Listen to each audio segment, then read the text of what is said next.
You're watching Good Morning Washington on News Channel 8.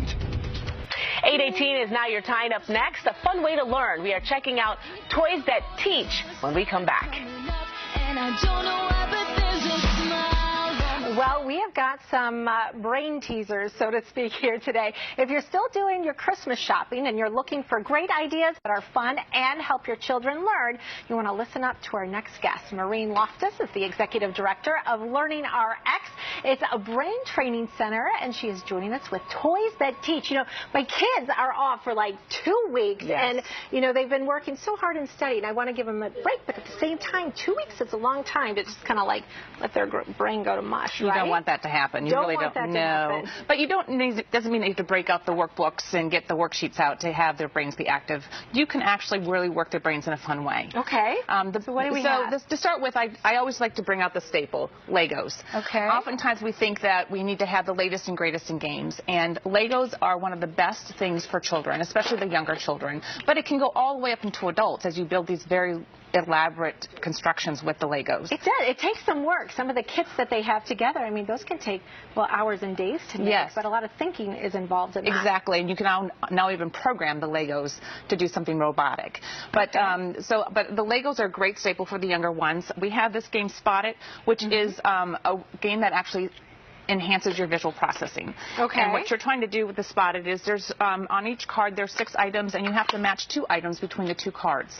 And it's how quickly you can do it. So as you're looking at the cards, you're trying to find 2 items on each of the cards that match. So for example, the bumper sticker here matches on both of the cards. I'm dropping games. I played this game before with my kids, and I'll tell you, they kind of killed me on it. Yeah, well, it was not easy. You need to speed up your visual processing then. That's what you would need to be working on. It was more of a time thing. Yeah, it is a time thing. I could get it, but it took me a while. Yep. Yeah. So if you want to work on memory, this is a really fun game to work on memory called Distraction. Okay, and this isn't like memory match. No.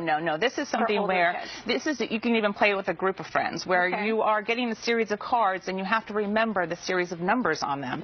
So you're pulling the different cards out, and as you get the different numbers, you have to then remember the sequence of numbers. You might pull a card that asks you a question, like what's your favorite animal, or make the sound of a favorite animal.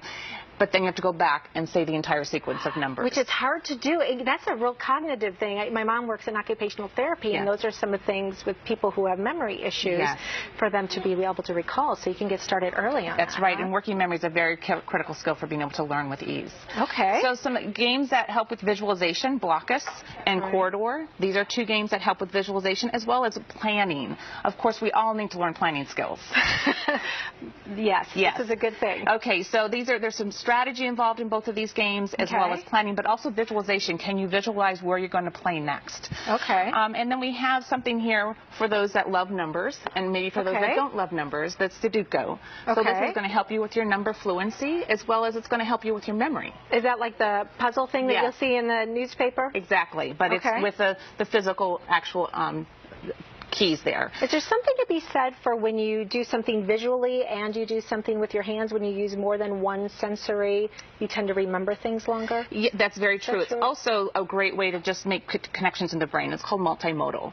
So if you're saying it, if you're doing it, if you're seeing it, all of those different ways makes different connections in the brain, so there's different neural pathways that are working together. And so it's a lot more fun as well. Excellent. Well, some great ideas. Tell people where they can get more information. You're with LearningRx. Yeah, so go to www.learningrx.com, and we have a whole list of brain games to help you make your holiday season a little bit more enjoyable. All right, let's pray. We're going to go to the break, so let's play and see who wins. All right. All right, we'll be right back.